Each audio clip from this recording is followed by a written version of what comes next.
In this video we're going to look at creating resources on TextActivities.com. So I have a teacher account, I'm logged in, and I'm going to go through to resources.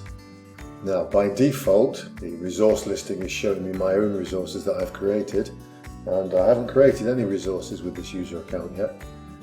I'll just quickly show you that you also have school resources, which will show all resources which have been created by other members of my subscription. So if I click on that, you can see there are all kinds of resource options there, languages there, and we can click through to the various other subfolders.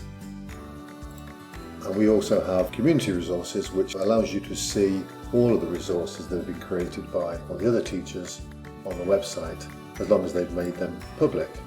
So if we go to the top level there for community resources, you can see lots of languages. And if I go to, for example, Spanish, you've got all kinds of folders there and lots of resources that have been placed at the top level in the Spanish folder.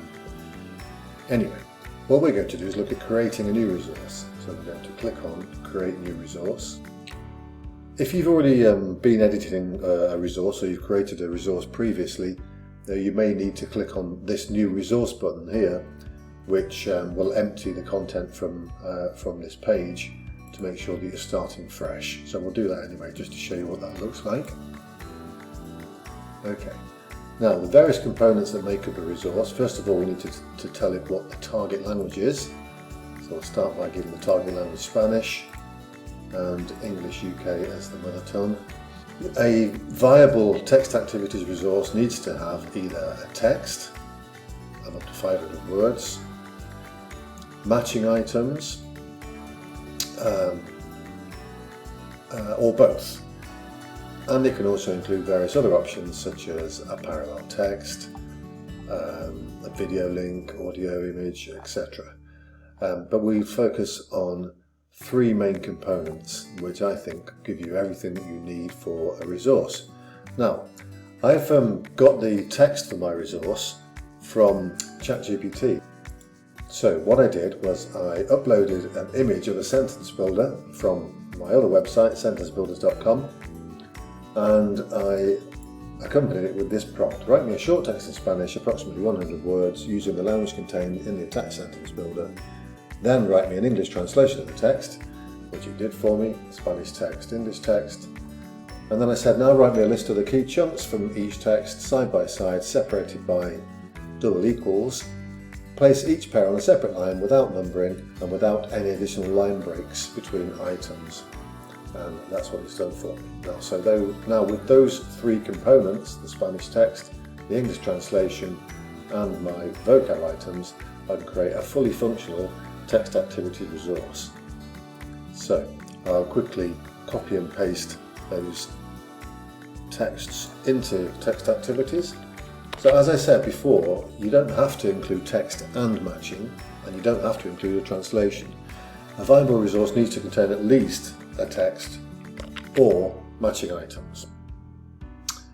Okay, so there's our text in Spanish, because that's the target language. Text-to-speech is enabled automatically. This is some information about some extra things that you can create for your resource, but we won't focus on that right now.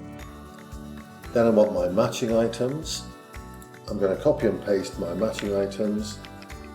There we have it. We have Spanish matched with English, so I'll put the left match as Spanish and the right match as English UK. It tells me that I have 18 matching items. Also tells me that my text is 88 words long. And now I'm going to add the English translation of the main text, which is our parallel text.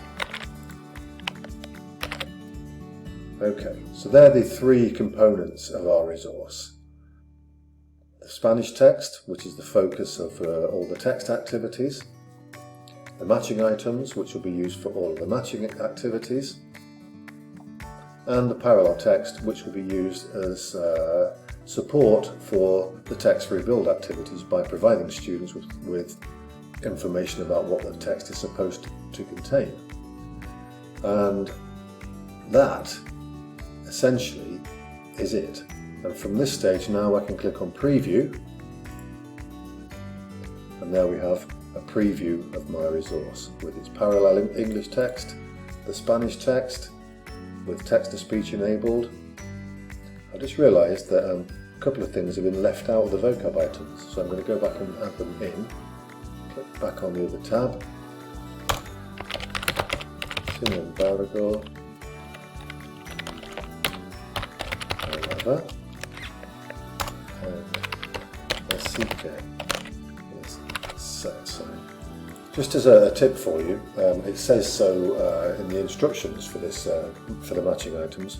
But if you just click return after each item, so if I want to say, for example, the numbers, uno, return 1, return dos, return 2.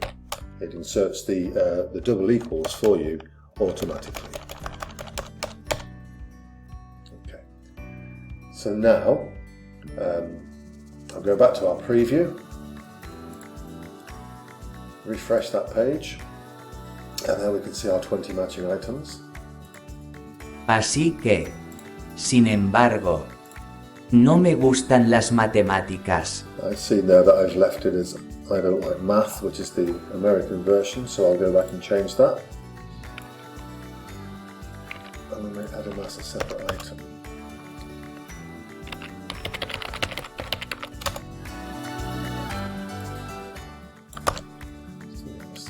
I'll make that lowercase as well, because otherwise you're giving students clues about, an answer that starts with uppercase.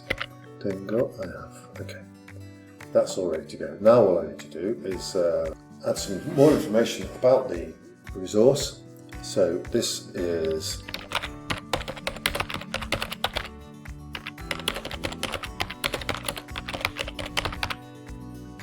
and we'll place it in Key Stage 3, School, and that's a good place to put it, so I'll set the path there. And we have a resource access level.